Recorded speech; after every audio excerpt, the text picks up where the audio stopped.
In this episode of Monster Preservation and Research Society, we're going to travel to Massachusetts and to outer space. So, stick around.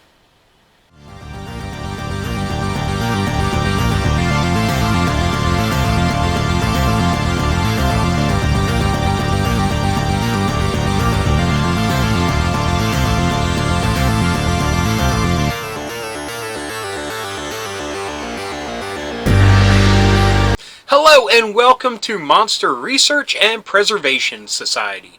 This is the show where we take a look at some of the best monsters from around the world, either folklore, mythology, and even pop culture. So let's kick things off with a road trip to Massachusetts.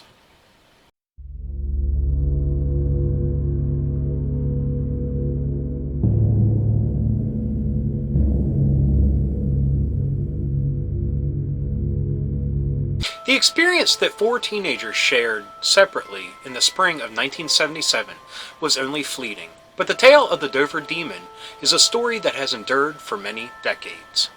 It all began on the night of April 21st, 1977. It was around 10:30 when 17-year-old William Bartlett was driving home with two of his friends.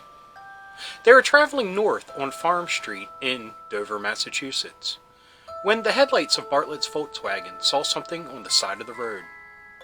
Bartlett spotted something creeping along a low wall of loose stones on the left side of the road. At first he thought the image was that of a dog or a cat, until his headlight shone on it, and realized it was something he's never seen before. The figure slowly turned its head and stared directly into the light. Its two large, round, glassy, lidless eyes shined brightly, like two orange marbles. Its watermelon-shaped head rested at the top of a thin neck. The head was the size of the rest of the creature's body. Except for its oversized head, the creature was thin and had the body of a baby, with long, spindly arms and legs and large hands and feet. The creature was hairless and peach-colored and appeared to have a rough texture, like wet sandpaper.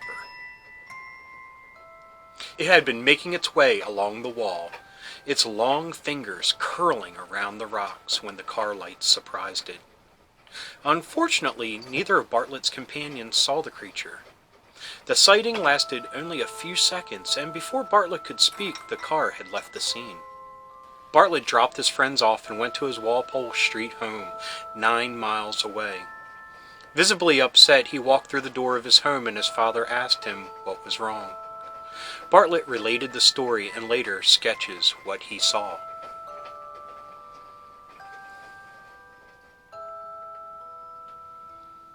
Later that same night, at around midnight, 15-year-old John Baxter left his girlfriend's house at the south end of Miller Hill Road, 5 miles northeast from Farm Street. Baxter started walking up the street on his way home. Half an hour later, after he had walked about a mile, he observed someone approaching him. Because the figure was short, Baxter assumed it was an acquaintance of his from school that lived on the street. John called out, but there was no response. Baxter and the figure continued to approach each other until finally the latter stopped. Baxter then halted as well and asked, "Who is that?" The sky was dark and overcast, and he could only see a shadowy form. Trying to get a better look, Baxter took one step forward, and the figure scurried off to the left, running down a shallow, wooded gully and up the opposite bank. As the figure ran, Baxter heard its footsteps on the dry leaves. He followed the figure down the slope, then stopped and looked across the gully. There, he saw the creature, standing in silhouette, about 30 feet away, its feet molded around the top of a rock several feet from a tree. The creature's body reminded Baxter of a monkey's, except for its dark, figure-8-shaped head. Its eyes, two lighter spots in the middle of its head, were looking straight at Baxter, who after a few minutes began to feel uneasy. Realizing he never saw such a creature before, he began to fear what it might do next. He backed carefully up the slope, his heart pounding. He then walked quickly down the road to the intersection at Farm Street. There, a couple passing in a car picked him up and drove him home. He later sketched what he saw.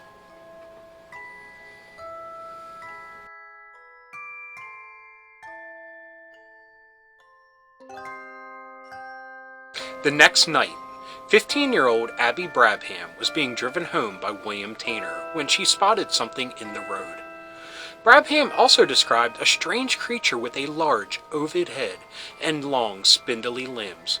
She said that the being was missing all facial features except for its eyes, which were round and glowed bright green, a color which she steadfastly insisted on to investigators despite its idiosyncrasy.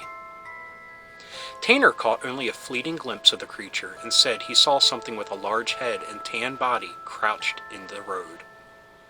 No sightings have been reported since, but John Bartlett has said that a weird experience a year later has left him wondering if the demon had returned. The following year, he said he was in a parked car with his girlfriend when he heard a thump on the car. He made out a small figure leaving the scene. He remained unsure who or what banged the car, he said, though it could have been a youngster playing a prank or the return of the Dover Demon itself. When the Dover Demon was first spotted in 1977, it might not have been the first time that a strange creature was spotted by local teenagers in the woods. For many decades, locals have been reporting seeing strange creatures in the woods off of Farm Street. Today, Farm Street has been described as a modern-day Sleepy Hollow, with woods lining the fieldstone walls and countless acres of farmland. Since at least the 17th century, the vicinity of the second oldest road in Dover has been associated with strange occurrences. In his 1914 town history, Dover Farms, Frank Smith writes of Farm Street. In early times, this road went around the picturesque Poca Rock, which was called for a man by that name, of whom it is remembered that amid the superstitions of the age he thought he saw his satanic majesty as he was riding on horseback by this secluded spot. In another passage of the book, Frank Smith also states, "The location has long been looked upon as one in which treasures are hid. But why anyone should go so far inland to hide treasures has never been told. However, there has been at times unmistakable evidence of considerable digging in the immediate vicinity of this rock." Some have theorized that the large geological outcropping in the woods off Farm Street that historian Smith called the Poca Stone might actually have been called the Puka Stone after the fairy folk of Celtic folklore. Puka are considered to be the bringers both of good and bad fortune. They could either help or hinder rural or marine communities. The creatures were said to be shape changers which could take the appearance of black horses, goats, and rabbits. Like the Celtic peoples, the native Cree and Ojibwa of North America had a trickster of their own. The Manikishi are a race of trickster people in Native American folklore. They are described as pygmy, human-like entities that resemble little men with long, thin legs and arms. They are said to have 12 fingers, 6 on each hand. Their round, bulbous, hairless heads with large eyes and no nose are apparently quite big in comparison to their small bodies. According to the Cree Indians, the Manikishi are responsible for pictographs found on rocks in the area, and their dwelling places are among the rocks near rapids. It is said that they are great tricksters and apparently enjoy playing pranks and jokes on humans. One of their biggest delights? A completely non-heroic form of trickster behavior. It is to crawl out of the rocks and capsize the canoes of people canoeing through the rapids, spinning them to their death. Could all three of these creatures, the Puka, the Manikishi, the Dover Demon, all be the same creature? Could they be something that has been living here in North America for hundreds if not thousands of years? Could they all be calling the Poca Stone their home? Is it just a huge coincidence that what those 4 teenagers saw back in 1977 sound an awful lot like a piece of Native American folklore? I guess we'll never know because there have never been any more sightings since that night. Next, we go into outer space and take a look at a creature that appeared in a very popular 80s cartoon.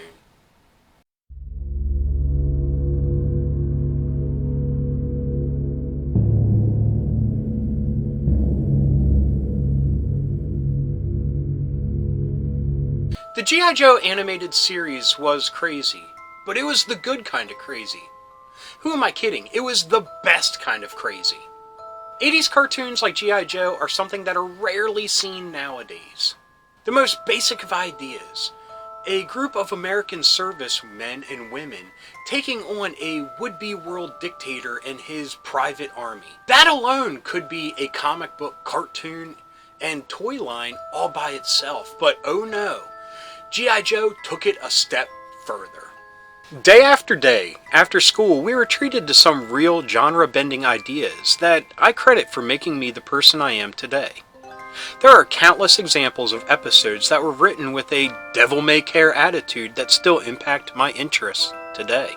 In the third G.I. Joe miniseries, and the first story arc of the ongoing cartoon series, the Joes try to stop their constant, insufferable foe, Cobra, from unleashing a global weapon called the Pyramid of Darkness.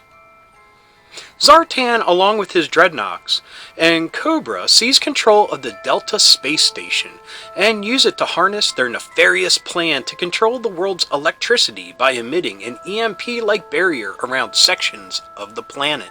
The Joe team flies to the Delta space station to try and regain control, but are met by some of the most adorable creatures they have ever seen. Taking inspiration from the 1984 movie Gremlins, the Fatal Fluffies also hid a monstrous and murderous side to themselves. When a whistle is blown, the once cute and docile creatures would change into large, bestial creatures. Their bodies a mix of fluffy gray fur and silver metal bands. Their new form also took on a new personality, one of evil and malice, not unlike the Gremlins. Cobra controls them with the whistle, but in honesty, it looks like the Fatal Fluffies are into what they do. They are masters at slave driving and are very skilled at the whip. Oh, and let me also mention that the Fatal Fluffies can also breathe fire, which is a great power to have while on a sealed, oxygen-enriched space station. Pair that with the ability to use firearms, and Cobra had a pretty awesome and unstoppable monster at their disposal. To be honest, there is little information to be found about the Fatal Fluffies, but they were a creature that Cobra made themselves genetically. Since the G.I. Joe animated series was no holds barred when it came to anything really, it would have been no surprise if these creatures were found and enslaved, or an alien species. Heck, the G.I. Joe world was populated with ghosts, monsters, magic, ancient gods, aliens, and anything else that progressed the plot. Unfortunately, this was the one and only appearance of the Fatal Fluffies. After they helped G.I. Joe take back the space station from Zartan, they were never heard from again. I fear that they were either sucked out into space through an airlock by the Joes, or turned back into their cute and cuddly forms and executed with a double tap to the back of the head. Either way, the Joes are good guys, so it would have been humane, right? But not all hope is lost for the Fatal Fluffies. They made an appearance in the IDW G.I. Joe comic series, where they replaced the Inhumanoids in a story when IDW discovered Hasbro didn't own the rights anymore. They also made an appearance in the mobile card collecting game G.I. Joe Battleground. From what I gather, a lot of diehard G.I. Joe fans hate the Fatal Fluffies. They also hate the fanciful nature of the G.I. Joe cartoon. I, for one, have to say I love them, and I love all the crazy exploits that the cartoon got into.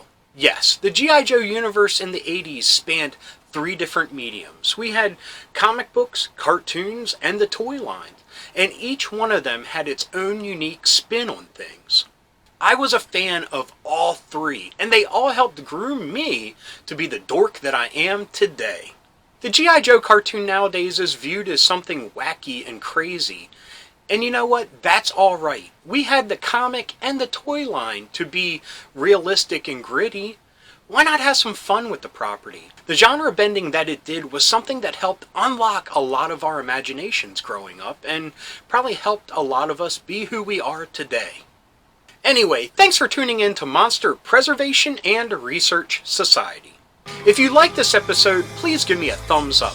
If you got something to say, please leave a comment. I love reading them and I love getting back to everybody. And if you're new around here and you enjoyed this episode or any of the ones that YouTube is recommending down here, please subscribe. And if you hit that little bell, you will be notified whenever there's a new episode. So, until next time, keep being rad and stay dorky.